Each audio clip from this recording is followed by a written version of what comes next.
Given only 5 minutes, I thought I'd just show you some things that I think are really inspiring sonically.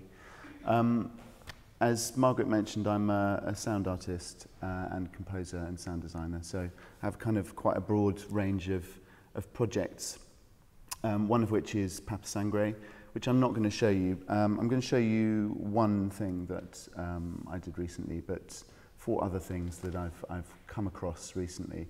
And I'm not going to sort of rationalize them particularly.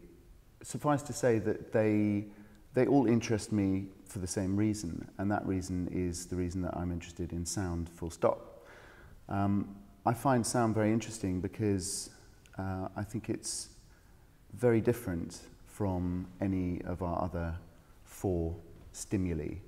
And it's distinguished from smell, taste, touch or vision by nature of its behaviour in time, its temporal behaviour. I think it's very, very different because it's not possible to examine sound in the same way that we can examine a smell or an image. We have to experience it in the very present moment. We can't pause it, we can't experience it even slightly before or after it happens. We experience it right at the playhead of the present moment. And yet there's a paradox we experience when we listen because our cognition of sound is based completely on memory. So sound requires us paradoxically to be both utterly present and also to exist in our memories in order to understand what it is that we're hearing and to recall the associations that we've made with a particular sound.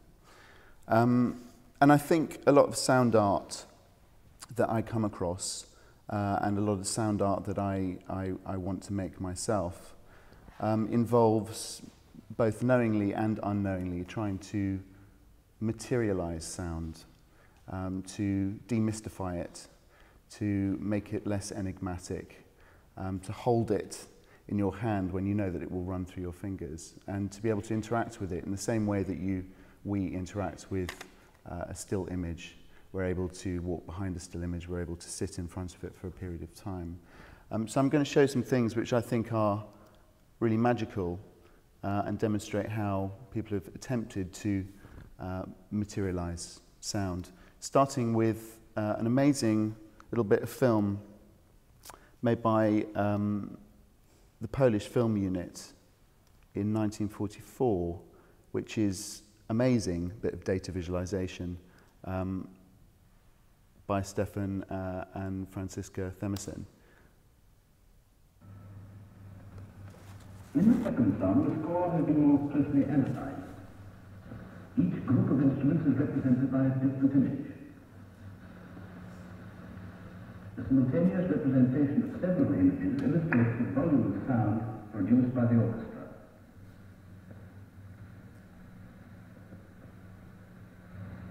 The conductor's baton marks the changing rhythm in the first bars.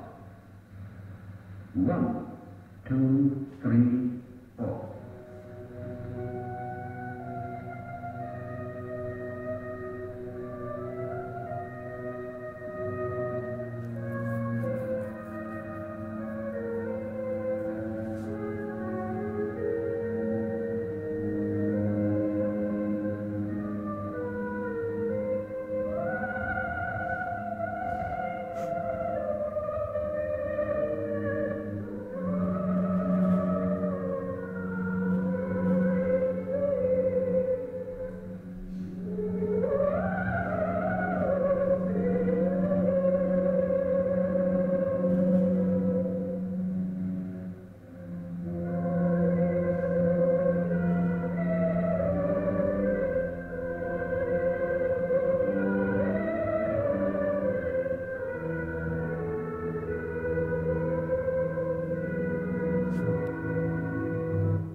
Really amazing graphics, early graphics, graphic representation of sound.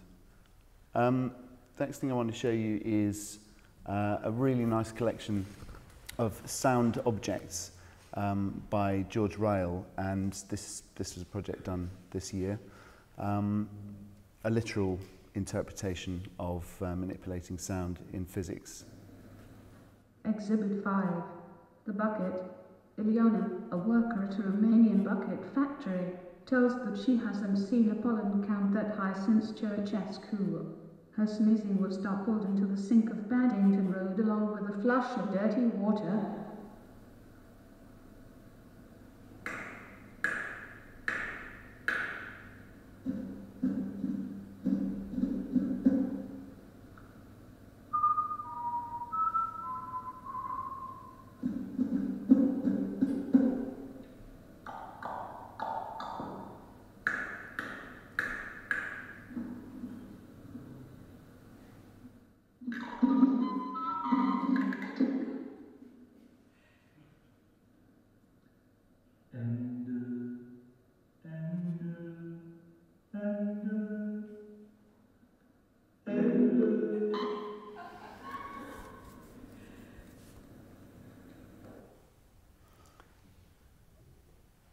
This is an artwork which is a canvas covered in strips of magnetic tape, and the artist made a glove, and each fingertip has a tape head in it, and you can touch the canvas.